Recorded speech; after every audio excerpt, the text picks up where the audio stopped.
Halo YouTuber, jumpa lagi dengan kami resep kue pejuang COD.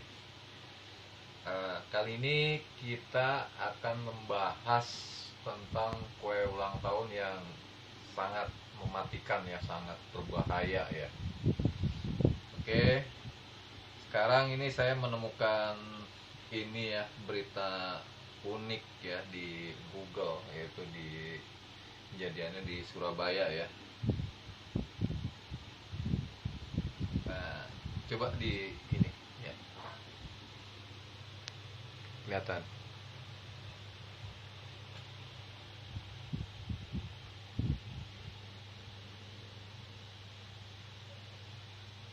Kelihatan ya.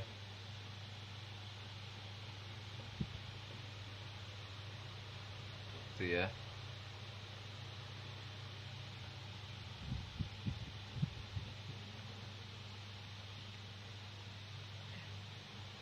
Udah. Oke.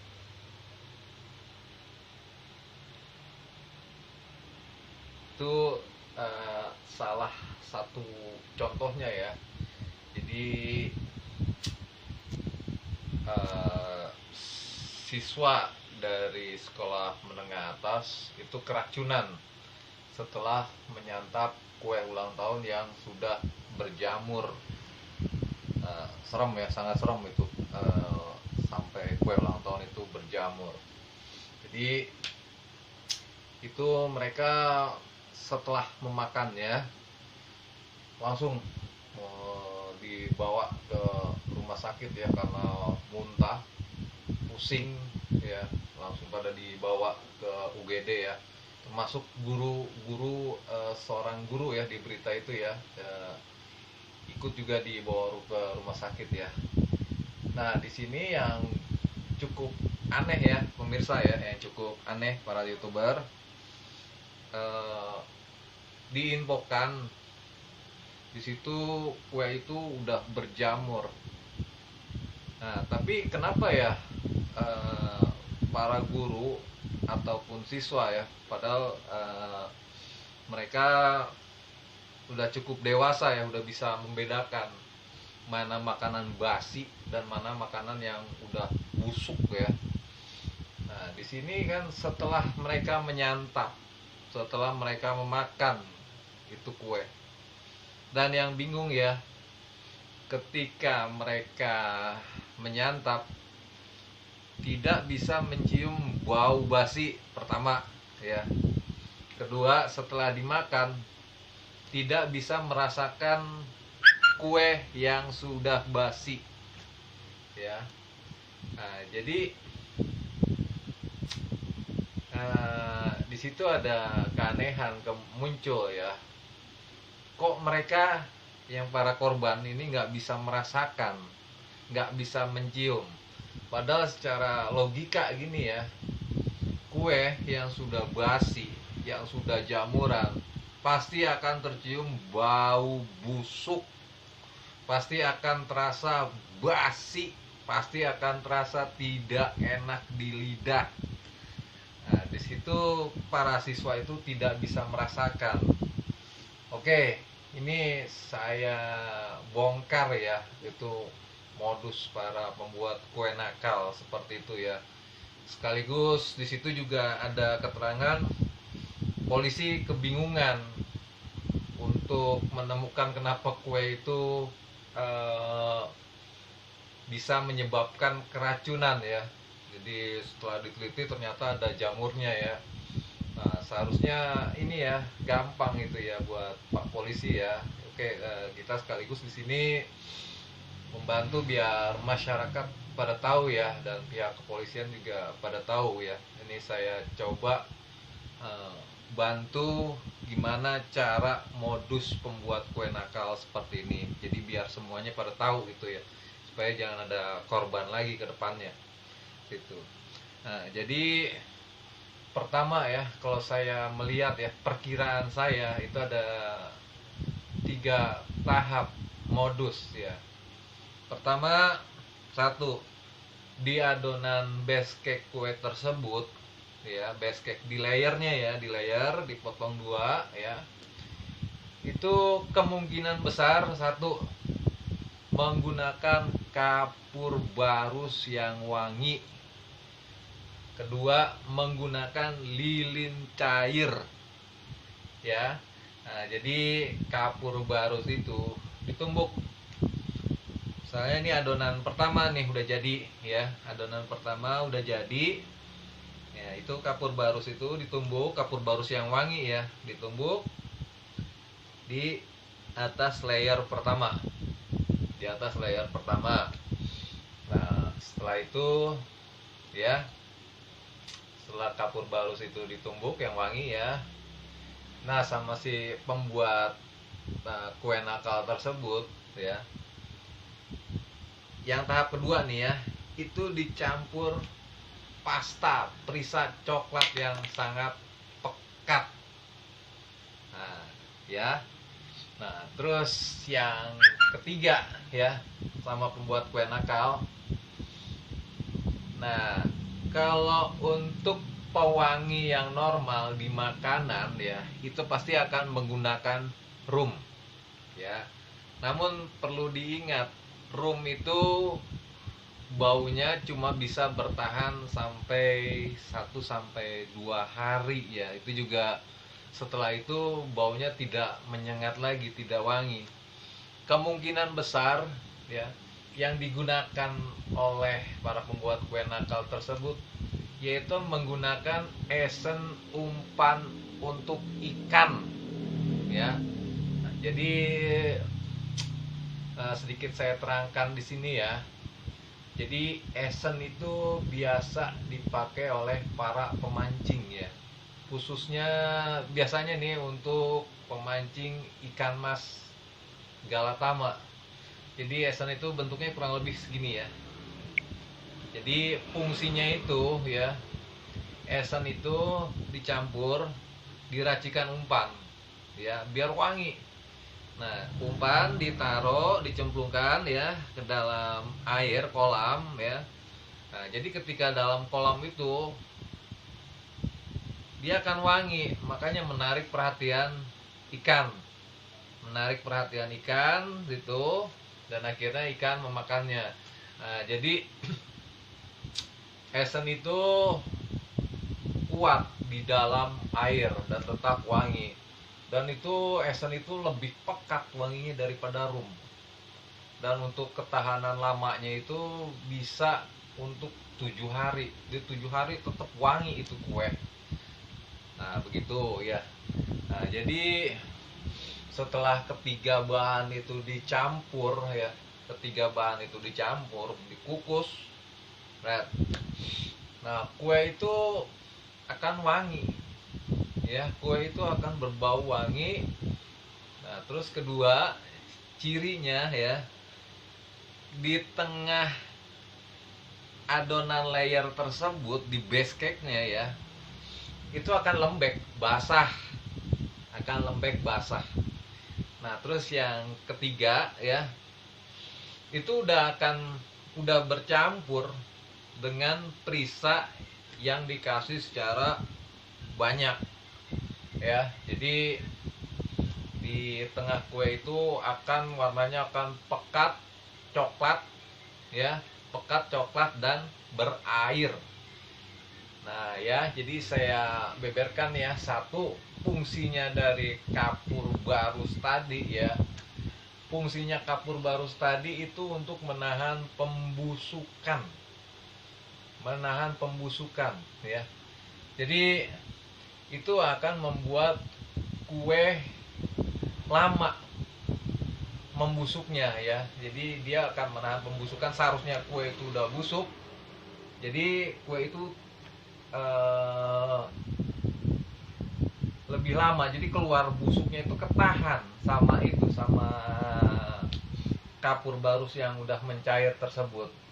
Nah, terus kedua, perisa yang dicampurkan secara pekat ya, itu fungsinya untuk menutupi basi, aroma rasa basi dari kue tersebut. Jadi ketika dicobain ke lidah ya, itu baunya, rasanya akan pahit. Nah, terus yang esen tersebut fungsinya ya itu untuk menutupi bau dari aroma basi.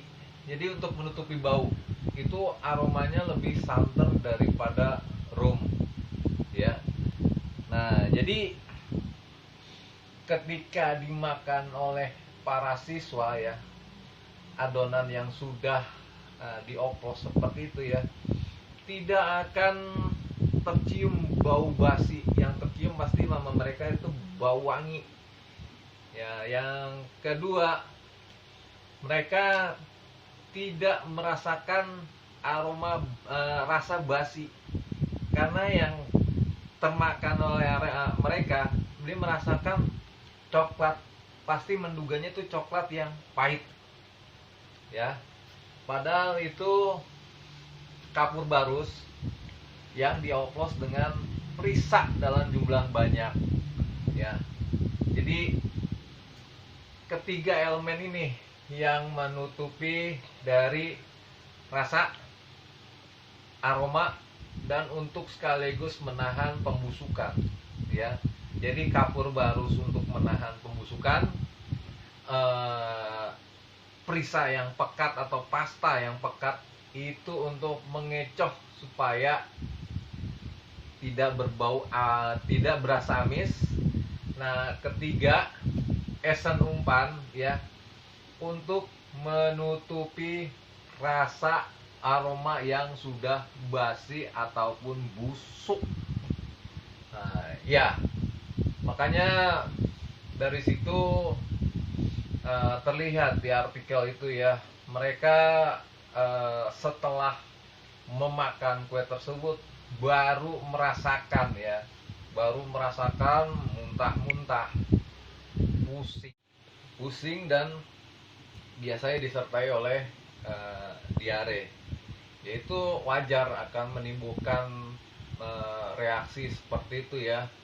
Jadi campuran oplosan tadi pasti otomatis bereaksi ke lambung ya. Apalagi itu campuran terdiri dari kapur barus, perisa yang pekat, dan esen umpan ikan yang tajam alkoholnya itu ya. Nah, pasti akan otomatis bereaksi ke lambung dan menimbulkan perut kembung, sakit ya, muntah-muntah, diare terus. Nah, dari situ mulai bisa terungkap ya. Jadi itu ada unsur kesengajaan, jadi itu bukan faktor tidak sengaja gitu ya. Kue itu dengan alasan lama ya, udah apa gitu ya. Nah, jadi kalau misalnya kue udah basi ya, pasti akan tercium ya.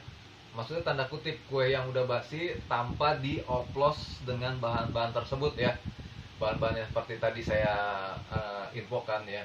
Kalau kue asli yang udah basi ya, pasti akan tercium baunya,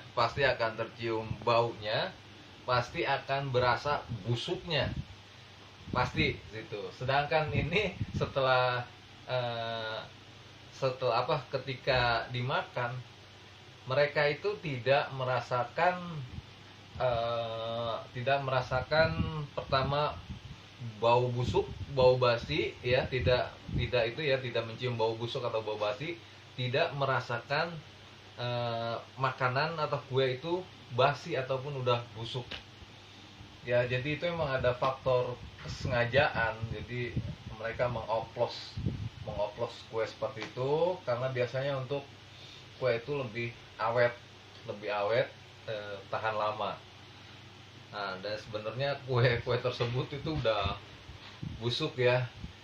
Nah, gitu ya. Jadi cukup memprihatinkan ya. Jadi kalau dilihat dari berita tersebut ya, itu anak SMA yang jadi korbannya ya.